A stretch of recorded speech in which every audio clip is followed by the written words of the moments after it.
সংসার একটা মায়ার জায়গা। বিয়ের আগে সংসার গোছানো নিয়ে না ভাবলেও বিয়ের পর থেকেই ইচ্ছা ছিল আমার একটা সাজানো গোছানো ছোট্ট একটা সংসার হবে। বিয়ের পরেই একদম একটা খালি বাসায় উঠেছিলাম, যেখানে শুধুমাত্র একটা খাট ছিল আর আমার হাজবেন্ডের পুরনো একটা ছোট্ট প্লাস্টিকের আলমারি ছিল। তখন থেকেই ভাবতাম আমি আমার নিজের হাতে আমার সংসারটাকে সাজাবো, মানে সবটাই আমাদের দুইজনের পছন্দের হবে। তো তারপর থেকে আস্তে আস্তে শুরু হলো আমাদের সংসার গোছানোর পালা। একবারে সব কিছু করার সামর্থ্য আমাদের ছিল না, তাই ভেবে নিয়েছিলাম যা করব আস্তে ধীরে ভেবে চিন্তে করব। কারণ আমাদের ওরকম মডেল টাকা নেই যে আমরা যখন খুশি যেটা খুশি এনে ফেলে দিব আবার আনবো। তো আমাদের ভেবে চিন্তেই কাজ করতে হবে। বিয়ের কিছুদিন পরে একটা টিভির ক্যাবিনেট বানিয়েছিলাম, মানে টিভি রাখে যেগুলাতে আর কি, টিভির ট্রলি বলে অনেকটা। যদিও আমার ঘর ফাঁকা ছিল বলে কোনোদিনও এটা নিয়ে আমার আফসোস হয়নি, কারণ আমি নিজে দেখে শুনে এসেছিলাম আর আমার খুব করে ইচ্ছা ছিল নিজের বাসাটা নিজেই গোছাবো। আমি যেহেতু অনেক আগে থেকেই ভিডিও বানাই, তো তখন রুমের ভিডিও, নতুন নতুন সংসারের ভিডিও পোস্ট করতাম টিকটকে, ফেসবুকে। তো এখানে কিছু কিছু মানুষ কমেন্ট করতো যে তোমার রুমে কি খাট ছাড়া আর কিছুই নেই। যখনই রুমের ভিডিও দিতাম তখনই কিছু মানুষ এসে এরকম ধরনের কমেন্ট করতো।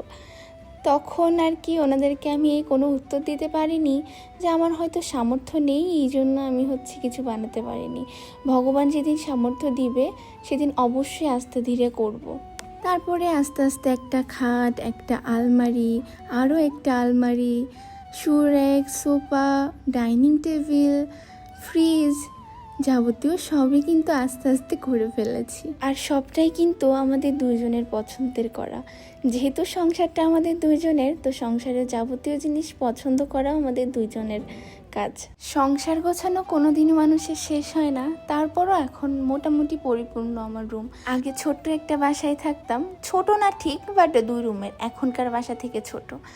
আর এখন একটু বড় বাসায় থাকি। অনেকে তো এখন এটাও বলে যে 2 জন মানুষ এত বড় বাসায় কেন থাকো। এখন লাগে, যেহেতু আমার একটা বিজনেস আছে, অনলাইন বিজনেস, তো সেটার জন্য আমার একটা রুম লাগে। তো সেক্ষেত্রে আমার বড় বাসাতে থাকতেই হয়। আর এই সব কিছুই সম্ভব হয়েছে শুধুমাত্র এই মানুষটার জন্য।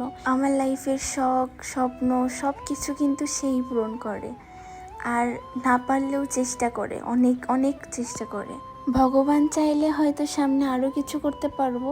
জানি এইটুকু অনেকের কাছে একদম তুচ্ছ ব্যাপার, কিন্তু আমার কাছে অনেক বড় ব্যাপার। কারণ আমরা এটা পেরেছি বা এত তাড়াতাড়ি পারবো এটা কখনোই আমরা ভাবিনি। যাই হোক, অনেক কিছুই বলে ফেললাম। আর অনেকেই আমার বাসা দেখতে চেয়েছো, মানে প্রত্যেকটা রুমের ভিডিও চেয়েছো। যদিও আমার বাসাটা কিন্তু ভাড়া বাসা, এখনও পর্যন্ত নিজের বাসা হয়নি।